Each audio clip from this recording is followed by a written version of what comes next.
राज्यसभा की 5 सीटों पर चुनाव हो रहा है। 5 सीटों पर जीत दर्ज करने के लिए एनडीए और महागठबंधन में जोर आजमाइश जारी है। एनडीए ने आज ताबड़तोड़ बैठक कर जीत की रणनीति तैयार की। एनडीए का दावा है कि बिहार में सभी 5 सीटें एनडीए आसानी से जीत लेगी। इसी पर दिखाते हैं एक रिपोर्ट।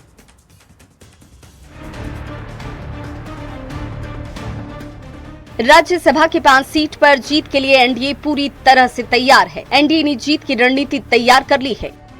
एनडीए इस चुनाव में जीत हासिल करने के लिए कितनी बेताब है, आप इन बैठकों की तस्वीरों को देखकर अंदाजा लगा सकते हैं। बिहार की सभी 5 सीटों पर जीत दर्ज करने और महागठबंधन को मात देने के लिए एनडीए की कई बैठकें हुई। जेडीयू के राष्ट्रीय कार्यकारी अध्यक्ष संजय झा के आवास पर बीजेपी के बड़े नेताओं की बैठक के बाद ताबड़तोड़ मंत्री लेशी सिंह के आवास, मंत्री मदन सिंह के आवास और डिप्टी सीएम सम्राट चौधरी के आवास पर बैठकों का दौर चला। फिर विजय चौधरी के आवास पर एनडीए की बड़ी बैठक हुई। बैठकों के साथ मॉक पोल का भी दौर चला। वोटिंग की बारीकियों को समझने और तकनीकी गलतियों से बचने के लिए मॉक पोल का आयोजन किया गया। एनडीए का दावा है कि बिहार में सभी 5 सीट एनडीए आसानी से जीत लेगा। 4 सीट में तो कहीं कोई समस्या नहीं है। 5वां सीट में जो कॉन्टेस्ट है, जिसकी बात हो रही है, जो हम लोगों का फीडबैक है, जानकारी है और जो लोग मदद कर रहे हैं, बड़े मार्जिन से एनडीए का 5वां उम्मीदवार भी जीते। वोट देना ही है, जीतना है ही, तो बैठाड़ी में बैठक चल रहा है। हम लोगों ने एनडीए के नेताओं ने जो नामांकन किया है, उसमें 3 राष्ट्रीय अध्यक्ष हमारे हैं, तीनों गठबंधन दल के, और उसके साथ साथ शिवेश राम जी, उपेंद्र कुशवाहा जी, वो 5 राज्यसभा जाएंगे। इसमें शंका सुबह कहाँ है? भारतीय जनता पार्टी जो एनडीए है, सब हम लोग इंटैक्ट हैं और जीत में कहीं कोई कमी नजर नहीं आ रही है। 5 का 5 जीतेंगे। 5 का 5 जीतेंगे। राज्यसभा की 5 सीट के लिए सोमवार को चुनाव होने हैं, लेकिन लड़ाई कहां है, जिसके लिए एनडीए से लेकर महागठबंधन में महामंथन का दौर जारी है। दरअसल एनडीए की ओर से बीजेपी ने 5वीं सीट के लिए शिवेश कुमार को उम्मीदवार बनाया है। इसी सीट के लिए आरजेडी ने एक बार फिर अमरेंद्रधारी सिंह को मैदान में उतारा है। इसी सीट पर एनडीए को 3 जबकि महागठबंधन को 6 विधायकों के समर्थन की दरकार है। अब राज्यसभा चुनाव के नतीजे ही बताएंगे 5वीं सीट किसके नाम होती है। न्यूज़ 18 के लिए पटना से आनंद अमृतराज, अमित कुमार के साथ विनीता मिश्रा की रिपोर्ट। क्या राज्यसभा चुनाव में तेजस्वी यादव को महागठबंधन विधायकों के टूट का डर सता रहा है? राज्यसभा चुनाव से पहले महागठबंधन के विधायकों को होटल पनाश में ठहराया गया है। होटल से ही सभी विधायक सीधे विधानसभा वोट करने जाएंगे। महागठबंधन विधायकों को होटल पनाश में ठहराने पर एनडीए ने तंज कसा है। एनडीए का कहना है कि तेजस्वी को अपने गठबंधन के विधायकों पर भरोसा नहीं है। राज्यसभा चुनाव में जीत के लिए रणनीति सिर्फ एनडीए में ही नहीं, महागठबंधन में भी बनाई जा रही है, क्योंकि 5वीं सीट पर आरजेडी की प्रतिष्ठा दांव पर लगी है। पार्टी ने अमरेंद्रधारी सिंह को एक बार फिर राज्यसभा की रेस में उतारा। ऐसे में आरजेडी हर हाल में 5वीं सीट पर जीत हासिल करना चाह रही है। महागठबंधन के सामने सबसे बड़ी चुनौती अपने विधायकों और एकजुट रखना है। ऐसे में महागठबंधन के तमाम विधायकों को पटना के होटल पनाश में ठहराया जा रहा है और यहीं से सोमवार को ये विधायक वोट करने के लिए सीधे विधानसभा जाएंगे। आरजेडी का दावा है कि कोई क्रॉस वोटिंग नहीं होगी। आरजेडी ने एआईएमआईएम के समर्थन का भी दावा किया। आरजेडी का दावा है कि एआईएमआईएम के समर्थन से महागठबंधन के एक प्रत्याशी की जीत तय है। हमने एक लाइन में कहा कि सारे लोग ही इंटैक्ट हैं, सत्ता पक्ष के पास संख्या बल नहीं है, वो जो खेला करे उसको करने की छूट है। हमारे पास जो संख्या बल है 202 उधर है और 202 के रेस्ट जो है वो इधर है और उतना ही चाहिए, तो वो चीजें तो स्पष्ट है ना। नहीं भाई, ऐसा होता है, आप सामने में देखा कि मैं आया गया, ये कोई थोड़ी है। ये विचारधारा पे चलने वाले लोग हैं, विचारधारा के लोग एकजुट है, एकमुश्त है, इसलिए हमारी पार्टी और हमारे क्या कहते हैं उम्मीदवार जीतेंगे। विधायकों का समर्थन है, बिल्कुल है। तय हो गया है कि 4 सीट उनको मिलेगा, 1 सीट महागठबंधन को मिलेगा, जो तय है। महागठबंधन के विधायकों को होटल पनाश में ठहराने पर सियासत सुलग गई। एनडीए ने महागठबंधन पर जोरदार हमला बोला। एनडीए का कहना है कि महागठबंधन हार के डर से घबराई हुई है, इसीलिए विधायकों को नजरबंद किए हुए है। उन्होंने क्या किया है तो देख लीजिए उनकी क्या स्थिति है। हमारे तो सारे विधायक घूम रहे हैं, सब जा रहे हैं जहां जाना है। देखिए क्या है ना कि उन लोगों को डर है और डर का माहौल उन लोगों ने बना रखा है, इसलिए कि उनके विधायक लगातार एनडीए के संपर्क में है, इसलिए वो उन लोगों के अंदर में डर हो गया। होगा बिल्कुल होगा, 100% होगा। नजरबंद कर दिया गया है। अरे जिनको विधायकों पर विश्वास नहीं है वो होटल में रखते हैं। 5वीं सीट पर जीत के लिए एनडीए और महागठबंधन के बीच जोर आजमाइश जारी है। आरजेडी को क्रॉस वोटिंग का डर सता रहा है, इसीलिए आरजेडी ने महागठबंधन के तमाम विधायकों को होटल पनाश में ठहराया है। दूसरी तरफ एनडीए का भी कहना है कि क्रॉस वोटिंग होना तय है। ऐसे में राज्यसभा की 5वीं सीट पर सियासी लड़ाई दिलचस्प हो गई है। न्यूज 18 के लिए पटना से आनंद अमृतराज, अमित कुमार, धर्मेंद्र कुमार के साथ विनीता मिश्रा की रिपोर्ट। और इस बीच पटना से बड़ी खबर मिल रही है, एआईएमआईएम करेगा महागठबंधन को समर्थन। बड़ी खबर, एआईएमआईएम करेगा महागठबंधन को समर्थन। हालांकि अब तक कहा जा रहा था कल 11 बजे बैठक होगी, उसके बाद नतीजा होगा, लेकिन एआईएमआईएम विधायक कल महागठबंधन को समर्थन करेंगे, यह बड़ी खबर आ रही है। 5 विधायक जो एआईएमआईएम के बहुत जरूरी थे महागठबंधन के लिए, महागठबंधन को एक सीट निकालने के लिए राज्यसभा की 6 विधायकों के समर्थन की जरूरत थी, जिसमें से एआईएमआईएम के 5 विधायकों की जरूरत सबसे महत्वपूर्ण थी। अब जो खबर आ रही है, एआईएमआईएम विधायक कल महागठबंधन को समर्थन करेंगे। बड़ी खबर आपकी टेलीविजन स्क्रीन पर, एआईएमआईएम ने यह तय कर लिया है कि वो महागठबंधन को कल वोट करेंगे। महागठबंधन के उम्मीदवार के समर्थन में वोट डाला जाएगा। एआईएमआईएम के प्रदेश अध्यक्ष अख्तरुल ईमान का यह बड़ा बयान। हालांकि इससे पहले अख्तरुल ईमान ने यह कहा था कि कल 11 बजे मीटिंग की जाएगी और मीटिंग के बाद यह तय होगा कि वो किसे समर्थन करेंगे। और आनंद अमृतराज मेरे सहयोगी ज्यादा जानकारी के साथ फोन लाइन पर जुड़ रहे हैं। आनंद अमृतराज, आज में ही कुछ घंटों के भीतर अख्तरुल ईमान के 2 स्टेटमेंट, पहले यह स्टेटमेंट आया कि कल 11 बजे तय होगा कि एआईएमआईएम किसको समर्थन कर रही है, और अब जो खबर आ रही है महागठबंधन की तरफ जा रही है एआईएमआईएम। बिल्कुल, देखिए एक बड़ी राजनीतिक घटनाक्रम हुई है। एआईएमआईएम के प्रदेश अध्यक्ष अख्तरुल ईमान ने इफ्तार का आयोजन किया था, जिसमें नेता विरोधी दल तेजस्वी यादव शामिल हुए थे और उनके जो उम्मीदवार एडी सिंह वो भी यहाँ पर मौजूद थे, आईटी गुप्ता, तमाम लोग मौजूद थे। और उसके बाद जब इफ्तार के आयोजन के बाद जब यहाँ से तेजस्वी यादव निकलने लगे तो उन्हें जब बाहर छोड़ने के लिए पहुंचे अख्तरुल ईमान, तो उनसे जब पूछा गया तो उन्होंने एक बड़ा बयान दिया कि कल हमारे जो विधायक हैं वो महागठबंधन के उम्मीदवार को, यानी कि आरजेडी के उम्मीदवार को समर्थन देंगे। तो एक बड़ी घटना, राजनीतिक घटना है, क्योंकि सुबह से लगातार कई तरह का बयान एआईएम तरफ से आ रहे थे, लेकिन परिस्थिति साफ नहीं हो पा रही थी। लेकिन अब जब एआईएम के प्रदेश अध्यक्ष अख्तरुल ईमान ने साफ कर दिया कि हमारा पूरा समर्थन महागठबंधन। आनंद अमृतराज, इसे ऐसे समझ सकते हैं क्या इफ्तार पार्टी में तेजस्वी यादव का जाना सफल हुआ?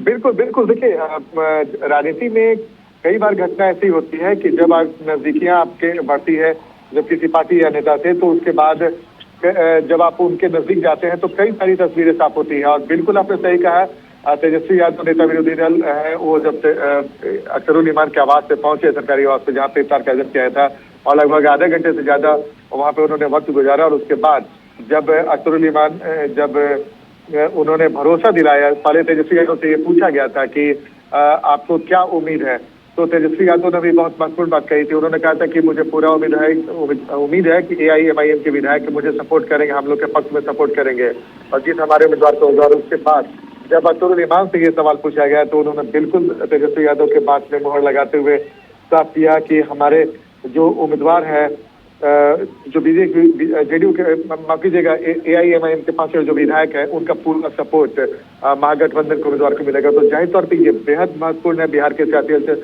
चल एक बार फिर से तेज हो जाएगी, क्योंकि कल ही वोटिंग होना है। और लेकिन राज्यसभा की सीट अमृत संख्या गणित है, अंक गणित है। अगर ये 5 जो विधायक है उनके वोट को मिलाकर भी महागठबंधन का आंकड़ा अभी भी 40 तक पहुंचता है। एक जो बीएसपी का विधायक है उसका समर्थन भी जरूरी है, क्या उसको लेकर कोई जानकारी है आपके पास? तो सही कहा, बीएसपी की तरफ से अब तक तस्वीर साफ नहीं हुई, उनका कोई भी बयान, उनके विधायक का बयान अब तक सामने नहीं आया है। लेकिन महागठबंधन की तरफ से दावा किया जा रहा है कि बीएसपी का वोट भी उन्हें मिलेगा, और एनडीए की तरफ से भी ये दावा किया जा रहा है कि जो महागठबंधन में कई विधायक हमारे संपर्क में है। देखिए, तस्वीर तभी साफ हो पाएगी जब भी कोई पार्टी तस्वीर साफ करना चाहेगी। AIMIM ने तस्वीर साफ कर दी है, उनके 5 विधायक से। आनंद, मैं माफी के साथ आपको रोकना चाहता हूं। तेजस्वी यादव ने क्या कुछ कहा है वो पहले अपने दर्शकों को सुनवा दें, उसके बाद आता हूं आपके पास। आज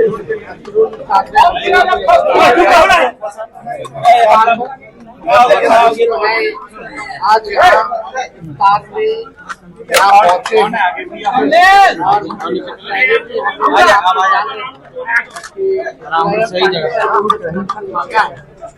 और मुझे पूरा विश्वास है कि कल के चुनाव राज्यसभा होने जा रहा है। सभी सही लोगों को परास्त करेंगे।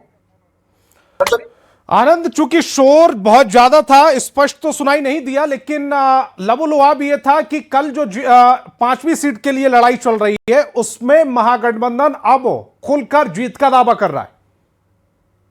बिल्कुल, बिल्कुल आपने सही कहा। आपसे कुछ देर पहले भी जब हम लोगों की बातचीत हो रही थी संतोष, तो आपने पूछा था कि AIMIM किंग मेकर की भूमिका में है, और बिल्कुल वैसे ही तस्वीर साफ होती भी दिख रही है। जब महागठबंधन के उम्मीदवार को जब उन्होंने समर्थन देने की बात कही तो बिल्कुल संख्या लगभग बराबर के आसपास होती जा रही है। तो जाहिर तौर पे अभी 38 विधायक हैं एनडीए के पास, उन्हें 3 विधायकों की जरूरत है, लेकिन अब अगर महागठबंधन का AIMIM के साथ जोड़ दिया जाए तो उनकी संख्या 40 हो जाती है। यानी कि अभी तस्वीर AIMIM के समर्थन के बाद महागठबंधन का भारी होता दिख रहा है। उन्हें अभी भी 1 विधायक की जरूरत है, और जैसा कि मैंने आपको बताया कि महागठबंधन की तरफ से ये भी कहा जा रहा है कि जो BSP के विधायक है उनका भी समर्थन हमारे साथ है। यानी कि 41 विधायकों की संख्या जो चाहिए वो उनके पास है, जैसा कि वो दावा कर रहा है।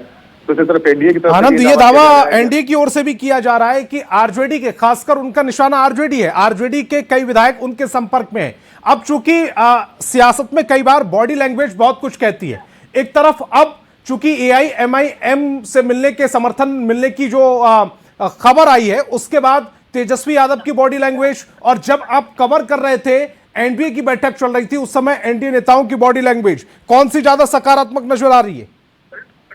देखिए, बिल्कुल आपने सही कहा, कई बार बॉडी लैंग्वेज से ही तस्वीर साफ होती है, और इस वजह से भी महत्वपूर्ण हो जाता है कि जब तेजस्वी यादव से यहाँ से जब निकल रहे थे तो उनके चेहरे पे चमक दिख रही थी, खुशी दिख रही थी, और वो चेहरे की जो मुस्कान थी वो बहुत कुछ कह रही है। आनंद अमृतराज, आप इस पूरी खबर पर नजर बना के रखिए, आगे भी आपसे अपडेट लेते रहेंगे। और राज्यसभा चुनाव को लेकर शाम में मंत्री विजय चौधरी के आवास पर एनडीए की बड़ी बैठक हुई। इस बैठक में एनडीए के विधायक शामिल हुए। बड़ी बात यह है कि इस बैठक में सीएम नीतीश कुमार भी मौजूद रहे। बैठक में उपेंद्र कुशवाहा, डिप्टी सीएम विजय कुमार सिन्हा भी शामिल हुए। राज्यसभा चुनाव में वोटिंग से पहले एनडीए ने महामंथन किया है। के विधायक अभी आदरणीय विजय चौधरी जी के यहाँ फिर बैठक है, और बैठक में जो है यहाँ पर जो भी अभी तक का रणनीति बना है उस पर चर्चा होगी। सर, आरजेडी ने 40 कमरे बुक किए हैं होटल पनास में। आरजेडी को अपने विधायक पर विश्वास नहीं है। आरजेडी और इंडी गठबंधन के विधायक को पर विश्वास नहीं करना, आप समझ सकते हैं कि उनको होटल का सहारा क्यों लेना पड़ा। भी माननीय सदस्य भी चुन के आए हैं, तो चुनावी प्रक्रिया में पहली बार भाग लेंगे, तो हम लोग कौन किनको वोट देंगे, यही सब एक दूसरे को हम लोग बताते हैं। कई बैठक हुई, इसको लेकर कई तरह के सवाल खड़े हो रहे हैं कि भाई सब ठीक है ना? सब ठीक है, हम लोग थोड़े नजरबंद करके रखे हैं। जिस तरह से सुनने में आया आप ही लोगों के माध्यम से, जो विपक्ष के नेता हैं होटल में सभी अपने माननीय विधायक को नजरबंद करके रखे। यहाँ तो मीटिंग करके जाते हैं, अपने काम काज में लग जाते हैं। और बिहार में राज्यसभा की 5 सीटों में 6 उम्मीदवार हैं। ऐसे में असल मुकाबला 5वीं सीट पर है। आप भी 5वीं सीट का सियासी गुणा गणित क्या है वो समझिए हमारी इस रिपोर्ट में।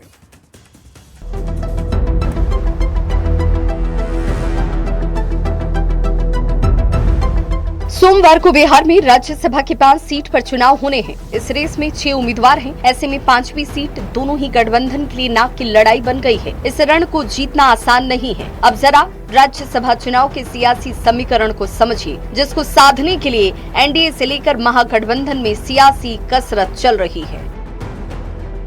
राज्यसभा चुनाव का गणित क्या कहता है, जान लीजिए। बिहार में राज्यसभा की 5 सीट पर चुनाव है। हर सीट के लिए 41 MLA का वोट जरूरी है। एनडीए के पास कुल विधायकों की संख्या 202 है। एनडीए के लिए राज्यसभा की 4 सीट आसान है। 4 सीट के लिए कुल 164 MLA जरूरी है। 5वीं सीट के लिए एनडीए के पास सिर्फ 38 MLA है।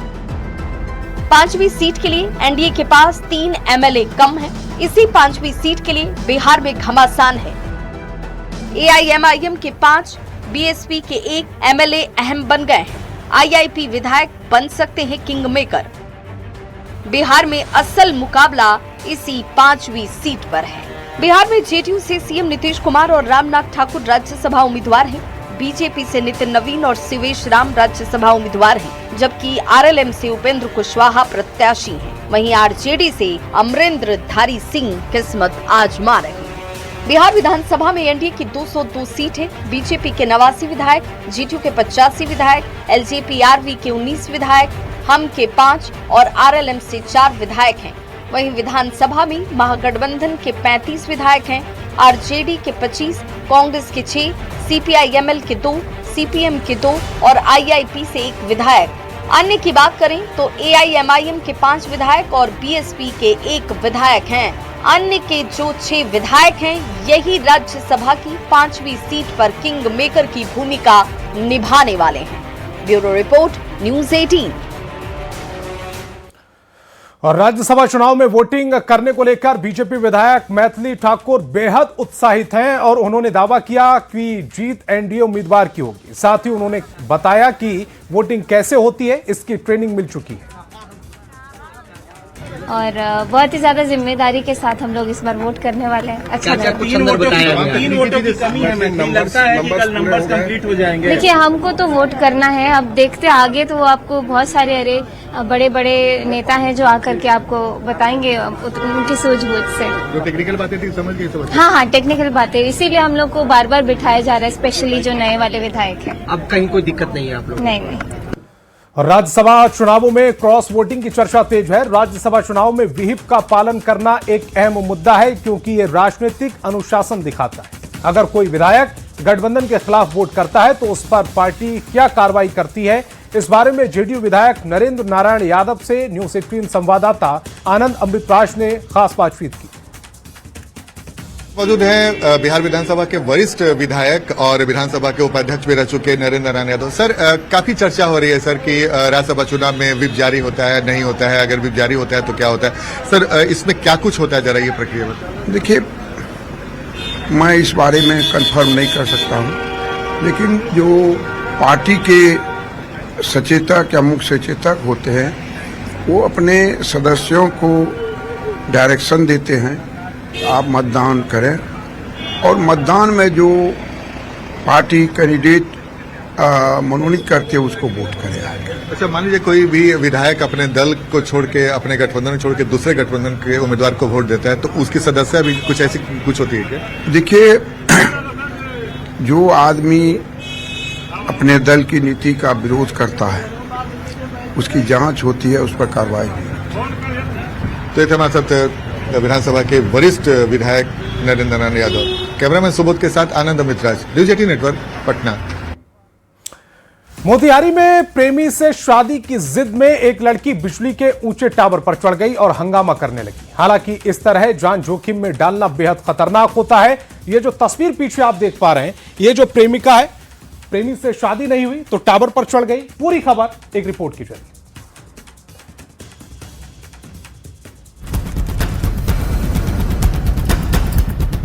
बिजली का टावर, आसपास इकट्ठा हुई भीड़, टावर पर चढ़ी प्रेमिका और नीचे उतरने के लिए मान मनवल करते ग्रामीण। जी हां, ये मामला है बिहार के मोतिहारी का, जहां एक सनकी प्रेमिका अपने प्रेमी से शादी की जिद को लेकर बिजली के ऊंचे टावर पर चढ़ गई। बताया जाता है कि मामला राजपुर तेतरिया थाना क्षेत्र का है, जहां लड़की टावर पर चढ़कर जोर जोर से चिल्लाने लगी और अपने परिवार पर प्रेमी से शादी कराने का दबाव बनाने लगी।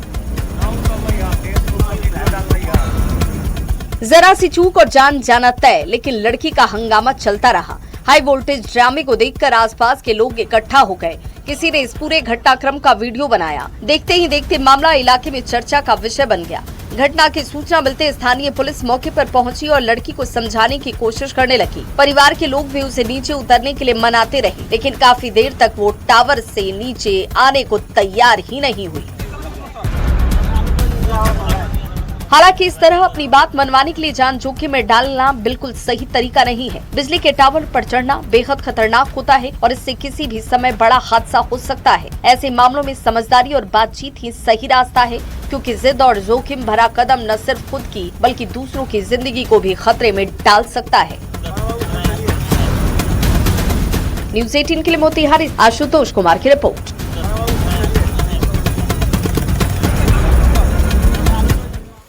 तो जिस तरह से ये जो प्रेमिका थी अपने प्रेमी की चाहत में टावर पर चढ़ गई, इस तरह की घटनाएं कानूनी तौर पर अपराध है। आप किसी को ब्लैकमेल कर रहे हैं, ब्लैकमेल करना कानून में अपराध माना जाता है। इस तरह की घटनाओं को न न्यूज़ 18 प्रमोट करता है, न ही कानून इस तरह की किसी भी तरह की हरकत को इजाजत देता है। आगे बढ़ेंगे। पटना से बड़ी खबर मिल रही है। यूजीसी के नए नियम का विरोध हुआ है। सड़कों पर उतरकर सवर्ण एकता मंच ने यह विरोध प्रदर्शन किया है। यूजीसी की नीतियों के खिलाफ यह विरोध प्रदर्शन हुआ है। संविधान के अनुच्छेद 14 से 40 का उल्लंघन बताया है। शिक्षा व्यवस्था के साथ खिलवाड़, यह प्रदर्शनकारी कह रहे हैं।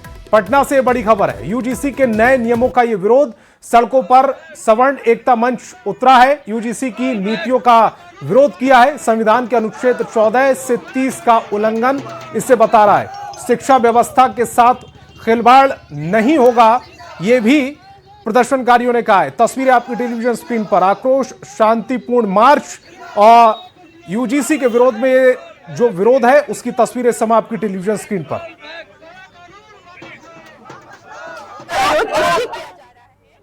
समानता के साथ छेड़छाड़ हो रही है। इस भारत के झंडे के साथ, भारत माता के साथ, इस तिरंगे के साथ खिलवाड़ हो रहा है। जनता को बांटने का काम किया जा रहा है और भारतीय जनता पार्टी हमेशा से जनता को बांटने का काम करते आई है, कार्य करते आई है। यूजीसी के खिलाफ हम लोग सड़कों पर उतरे हैं। मोदी जी और शाह जी जो ये कानून लाए हैं यूजीसी, वो काला कानून है। स्वर्णों का समाज का लोग जो है उनके बच्चे पर इसका प्रभाव पड़ेगा। प्रभाव के कारण ये हम लोग इनका विरोध करना है। शांति विरोध, शांति मार्च, स्वर्ण एकता शांति मार्च हम लोग निकाले हैं। और झारखंड के गिरिडीह के जंगल से भटककर हाथियों का एक बड़ा झुंड बिहार के जमुई पहुंच गया। ये झुंड गिद्धेश्वर जंगल के रास्ते सदर प्रखंड के झकेरिया और अड़सार गांव के बीच में खेतों में देखा गया, जिससे स्थानीय ग्रामीणों में भय और दहशत का माहौल है। झुंड में लगातार 24 से ज्यादा हाथी और उनके बच्चे शामिल बताए जा रहे हैं। हाथियों के खेतों से गुजरने के कारण फसलों को नुकसान पहुंचने की खबर है। सूचना मिलते ही वन विभाग और जिला प्रशासन की टीम मौके पर पहुंची।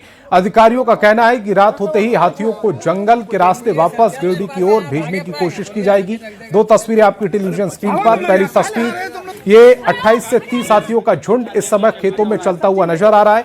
गिरिडीह से पहुंचा ये जमुई और इसके बाद दहशत में किस तरह से लोग हैं, दूसरी तस्वीर से समझा जा सकता है। ये न सिर्फ फसलों को नुकसान पहुंचा रहा है बल्कि लोगों की जान को भी इस झुंड से बड़ा खतरा हो सकता है। इसीलिए न्यूज़ 18 लोगों से अपील कर रहा है कि हाथियों के झुंड से दूर रहें, वन विभाग को अपना काम करने दें। संख्या में हाथी था, पूरा फसल इधर से इधर तक तो पूरा बर्बादी कर दिया। गेहूं की फसल को नुकसान, गेहूं का फसल को नुकसान हुआ है, फिर सर मकई का वो भी नुकसान हुआ है पूरा। क्या मांग करते हो जिला प्रशासन से? वही जो किसान का जो क्षति हुआ है वही भरपाई, अगर थोड़ा कुछ मुआवजा देंगे तो अच्छा रहेगा। ये इकेरिया और अड़सार गांव के मध्य में जो बहियार है उसमें 20 और 25 की संख्या में हाथी शरण लिए हुए हैं। डीएफओ जो हमारे जमुई वन क्षेत्र प्रमंडल के उनसे बात हुई है तो उनका सर का कहना है कि ये गिरिडीह से ये हाथी आए हुए हैं तथा अपना रास्ता भटक गए हैं और रात में स्वयं ये अपना रास्ता तलाश करके यहाँ से निकल जाएंगे। नहीं, फसल का नुकसान की बात नहीं आई। अभी आप देख रहे हैं यहाँ पर कहीं भी फसल नुकसान नहीं है। आप आसपास देख लीजिए, कहीं कुछ फसल का नुकसान नहीं है। रहा हाथ पैर टूटने की बात, तो वो भागने के क्रम में, देखने के क्रम में जो है तो एक व्यक्ति का जो है सो पैर में फ्रैक्चर का सूचना। और पटना से बड़ी खबर मिल रही है। एआईएमआईएम करेगा महागठबंधन को समर्थन। एआईएमआईएम विधायक कल महागठबंधन के लिए वोट करेंगे। बड़ी खबर इस समय आपकी टेलीविजन स्क्रीन पर। एआईएमआईएम कल महागठबंधन को समर्थन करेगा। पहले ये खबर चल रही थी, ऐसे कयास लगाए जा रहे थे कि 11 बजे मीटिंग के बाद महागठबंधन कोई फैसला लेगा, लेकिन अब महागठबंधन की ओर से भी और एआईएमआईएम की ओर से भी यह साफ हो चुका है कि अब एआईएमआईएम के जो 5 विधायक हैं वो महागठबंधन के लिए वोट करेंगे। जैसे ही अख्तरुल ईमान के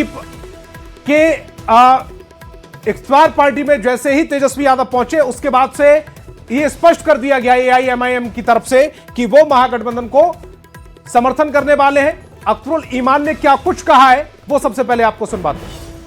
साहब यहाँ दावत इफ्तार में आए थे, उनकी गुजारिश हुई है, एमआईएम ने उनकी गुजारिश को कबूल किया है और एमआईएम उनके हक में वोट करेगी। वोट करीबन बयान दे रहे हैं।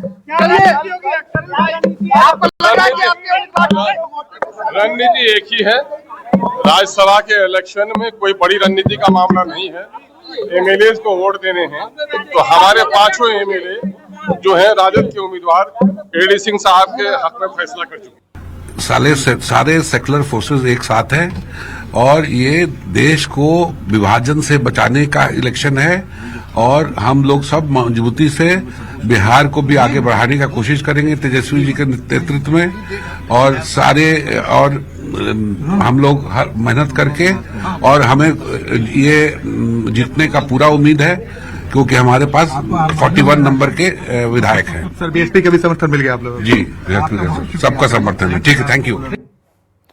और पटना के आईजीआईएमएस अस्पताल में स्वास्थ्य मंत्री मंगल पांडे ने एनेथिया सिमुलेशन लैबोरेटरी का उद्घाटन किया है, साथ ही रोबोटिक सर्जिकल सिस्टम की सुविधाओं का शुभारंभ किया। इस दौरान डॉक्टरों ने लैब में डेमो कर मंत्री को पूरी जानकारी दी और सुविधाओं के बारे में विस्तार से बताया। स्वास्थ्य मंत्री ने खुशी जाहिर करते हुए कहा है कि आईजीआईएमएस के लिए आगे भी बजट और पैसे की कोई कमी नहीं होगी, बल्कि राज्य सरकार मरीजों को बेहतर इलाज हो इसके लिए हर संभव मदद के लिए तैयार है। इस दौरान अस्पताल के निदेशक एचओडी और विधायक संजीव चौरसिया मौजूद रहे। वहीं स्वास्थ्य मंत्री मंगल पांडे से बात की हमारे संवाददाता रजनीश कुमार ने। एमएस में सफलता का एक नया अध्याय और जुड़ गया है। स्वास्थ्य मंत्री मंगल पांडे ने कई नई सुविधाओं की शुरुआत की है और अस्पताल प्रशासन भी साथ में है और मंत्री जी हमारे साथ हैं, सीधी बातचीत करेंगे। अभी किन किन सुविधाओं की शुरुआत हुई है? माननीय मुख्यमंत्री श्री नीतीश कुमार जी के नेतृत्व में हम सब लोगों ने लगातार बिहार के स्वास्थ्य सेवाओं को उन्नत किया है, विकसित किया है, आधुनिक बनाया है और खास करके जो आईजीआईएमएस हमारा संस्थान है, हमारा सदैव प्रयास रहा है कि पूर्वोत्तर भारत का ये सर्वोच्च स्वास्थ्य सेवा संस्थान बने और उस दिशा में इस संस्थान के अंदर कई सेवाओं को उपलब्ध कराया गया और सेवाओं का विस्तार भी किया गया है। आज भी यहाँ पे 2 सेवाएं लोगों के लिए उपलब्ध कराई गई हैं।